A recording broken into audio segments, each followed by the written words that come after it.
A brand new day Yeah. of leadership in the Buffalo Common Council. Are you excited? I am. I'm very excited. As we talked about, there was a great showing of support in council chambers today, and it's very humbling, but at the same time, it's very motivating. People are excited about the city of Buffalo, and I'm just really excited to get to work with my colleagues, with the administration, to continue to push the city of Buffalo forward. You know, before you, it was Darius Pridgeon, and you did acknowledge him for what he's done leading the council over the years. Your style is probably a little bit different than his, but is the mission truly the same? Yeah, I think for anyone that's taking on these positions, it has to be. You have to work on behalf of your residents, not just within your district, but across the city of Buffalo to improve their lives, improve their quality of life. And if that's not the goal, then I don't know what you're doing here in these positions, because each and every day that should be the charge. What do you want to do? What do you want to bring? What do you want to see Buffalo thrive to become? I want to see Buffalo become the cleanest, the safest, the best city possible to live, work, and raise a family in. And I don't think we're that far off from it. I think there's some challenges ahead of us in the near future that we're going to have to deal with as a council, but also council and the administration. And I look forward to addressing those challenges. But I think that the fact that people are motivated within the city, they're excited to be here, people moving back into the city, I think we're at we have a real opportunity here to push the city forward. It's been a long time since someone who represents South Buffalo has had that leadership position in the council. I got a tweet right away when I said that you were the new council president, and someone said, well, finally South Buffalo has representation, as if they didn't before. Yeah. But what does that carry? What does that mean to you when you hear things like Having grown up in the city my entire life and in South Buffalo for the vast majority of it, it's a proud neighborhood.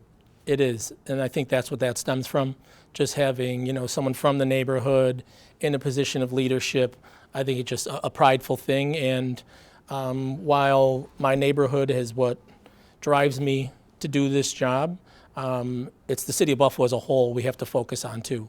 I think myself, now that I'm in a leadership position in particular, but also all council members, I think one of our goals has to be to kind of break down councilmatic barriers and avoid the kind of parochial view that we kind of each of us have at times, so just about our individual districts, and look at the city through a wider lens so we know what's going on in every portion of the city. So anything that we're voting on, we know how it's going to impact each and every person. You talked about some issues and challenges that you are going to have as council president, looking at the city of Buffalo's financial picture. The COVID money, that money is going to run out if it hasn't already.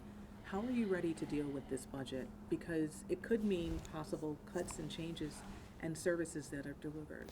Yeah, well, I think first and foremost, before we look at cutting any positions or things like that, we have to take a long, hard look at the structure of the budget, what's in there, what it's being used for, see if there's things that can be eliminated before we start touching bodies. The last thing I would ever want to do is eliminate a position in someone's job. People get up in the morning with that sense of pride to go to work, and I wouldn't want to take that away from anyone. So we're going to have some tough decisions, some tough discussions internally on the council and the administration. There's going to be very difficult conversations in the next couple of years. But I think that if we sit down and we try and figure out, we can. As I mentioned during the organizational meeting today, we have a lot of different talent on the council. We have a lot of experience. We have two brand new councilwomen with a fresh perspective on things. We have people who like to collaborate. We have fighters. We have we have a little bit of everything. So I think that if we pool our resources, our talent together, and work with the administration, we'll be able to get there. And you're right about that. You have one person who was not in favor of you. How do you want to maybe break or build a bridge with Councilman Wyatt? Yeah, first and foremost, everyone's entitled to their opinion, and everyone's entitled to their individual vote. That's first and foremost. But I think at the end of the day, his vote to me means that I have more work ahead of me, if nothing else. I've got to try in my position now to bridge that gap, do what I can to make sure we're on the same page moving forward to improve the lives of the residents of the city of Buffalo, and that's work that I'm willing to take on. One of the things that has come up in the city of Buffalo, we see a person was getting paid to not be on the job. So many little things may have slipped through that shouldn't have, that really has cost taxpayers a lot of money. What are you going to do to ensure that things like that don't continue to happen? And also check some other boxes to see what is happening to make sure that taxpayers aren't getting ripped off. Yeah.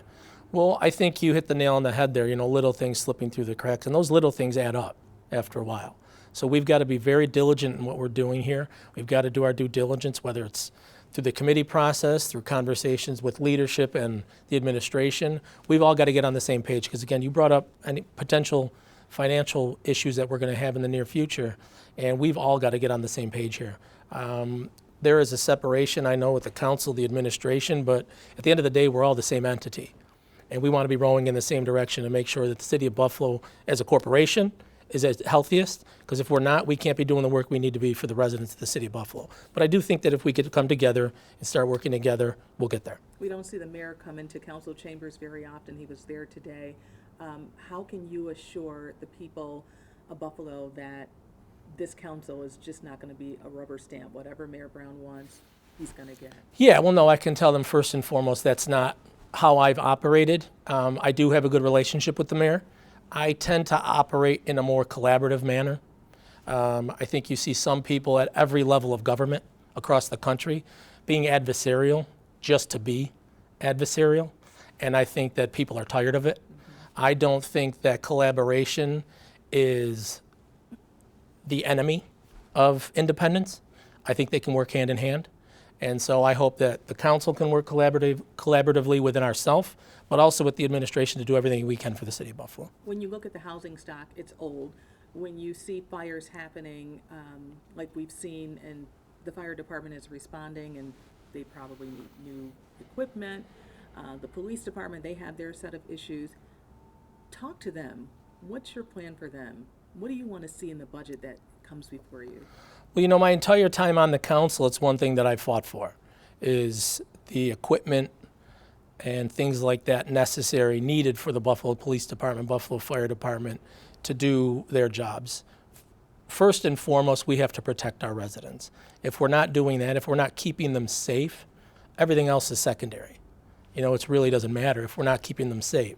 So we have to give the men and women of the Buffalo Police Department, Buffalo Fire Department, the tools, the equipment they need. And I think there's ways we can do it. I think there's ways that we can move some things around within our operating budget to maybe purchase some additional equipment and things like that, and then not have to go out and use the capital budget to do it.